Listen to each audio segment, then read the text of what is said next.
ആശാ വർക്കർമാർക്ക് അധിക വേതനം നൽകുന്നതിന് അനുമതി നിഷേധിച്ച് തദ്ദേശ സ്വയംഭരണ വകുപ്പ്.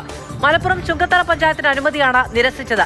പഞ്ചായത്തിന്റെ തനത് ഫണ്ടിൽ നിന്ന് പ്രതിമാസം 2000 രൂപ അധികമായി നൽകാനായിരുന്നു പഞ്ചായത്ത് അപേക്ഷ നൽകിയത്. ആശാ വർക്കർമാരെ തദ്ദേശ ഭരണ സ്ഥാപനമല്ല നിയമിച്ചത് എന്ന് കാണിച്ചായിരുന്നു ആവശ്യം നിരസിച്ചത്. അരുൺ അമൃതനാഥ് വിവരങ്ങളുമായി നമ്മളോടൊപ്പമുണ്ട്. അരുൺ, ഈ അനുമതി നിഷേധത്തോടു കൂടി പഞ്ചായത്തിന് ഇത് കൊടുക്കാൻ കഴിയാത്ത സാഹചര്യം ഉണ്ടാകുമോ? അതെ മാധു, പഞ്ചായത്തിന് ഇനി ഈ അധിക ഫണ്ട് നൽകാൻ സാധിക്കില്ല എന്നുള്ളത് തന്നെയാണ്. അതായത് UDF ഭരിക്കുന്ന പഞ്ചായത്തുകൾ നേരത്തെ ഇങ്ങനെ ഒരു ആലോചന ഉണ്ടായിരുന്നു, ഇങ്ങനെ ഒരു തീരുമാനത്തിലെത്തിയിരുന്നു. അതായത് ആശാ വർക്കർമാർക്ക് അധിക വേതനം നൽകണമെന്നുള്ളത്. അതിൻ്റെ ഭാഗമായി കൂടിയാണ് നിലമ്പൂരിലെ ചുങ്കത്തറ പഞ്ചായത്ത് ഇത്തരമൊരു തീരുമാനത്തിലെത്തുന്നത്. അതിനുശേഷം ഇത്തരമൊരു ഉത്തരവും ഇറക്കി.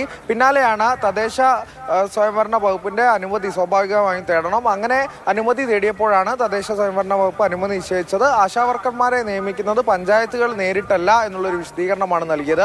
ഈ മറുപടി നൽകുന്നത് ഈ തദ്ദേശ സ്വയംഭരണ വകുപ്പ് മന്ത്രി MB രാജേഷിന്റെ നേതൃത്വത്തിൽ ചേർന്ന യോഗത്തിൽ കൂടിയാണ് എന്നതുകൂടി ശ്രദ്ധേയമാണ്. എന്തായാലും ഇനി ഈ പഞ്ചായത്തിനും നിരാശയാണ്, ഒപ്പം തന്നെ ആശാവർക്കർമാർക്കും നിരാശയായി എന്നുള്ളതാണ്. UDF ഭരിക്കുന്ന പഞ്ചായത്താണ് ചുങ്കത്തറ. അത് നേരത്തെ PV അൻവറിന്റെ ഇടപെടലിൽ LDF-ൽ നിന്ന് UDF-ലേക്ക് ഒരു സീറ്റ്, വലിയ വിവാദത്തിനൊക്കെ ശേഷം ഒരു സീറ്റ് വ്യത്യാസത്തിൽ UDF ഭരിക്കുന്ന പഞ്ചായത്ത് കൂടിയാണ് ചുങ്കത്തറ. അവിടെയാണ് ഇങ്ങനെ ഒരു തീരുമാനം ഉണ്ടായത്. ഒപ്പം തന്നെ അനുമതി നിഷേധിക്കപ്പെടുകയും ചെയ്തത്. മാധു.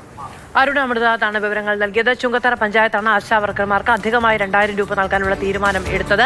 ആശാ വർക്കർമാരുടെ സമരത്തെ തുടർന്ന് കൂട്ടി നൽകാൻ കഴിയില്ല എന്ന സർക്കാർ നിലപാടെടുത്തപ്പോൾ UDF ഭരിക്കുന്ന പഞ്ചായത്തുകൾ സമാന്തരമായി എന്തു ചെയ്യാൻ കഴിയുമെന്ന രാഷ്ട്രീയാലോചന നടത്തിയിരുന്നു. അതിനുശേഷമാണ് ഇങ്ങനൊരു തീരുമാനമെടുത്തത്. പക്ഷേ നിയമിച്ചത് പഞ്ചായത്തല്ല എന്നത് ചൂണ്ടിക്കാണിച്ചുകൊണ്ടാണ് തദ്ദേശ സ്വയംഭരണ വകുപ്പ് ഇപ്പോൾ ആ ആവശ്യം നിരസിച്ചിരിക്കുന്നത്.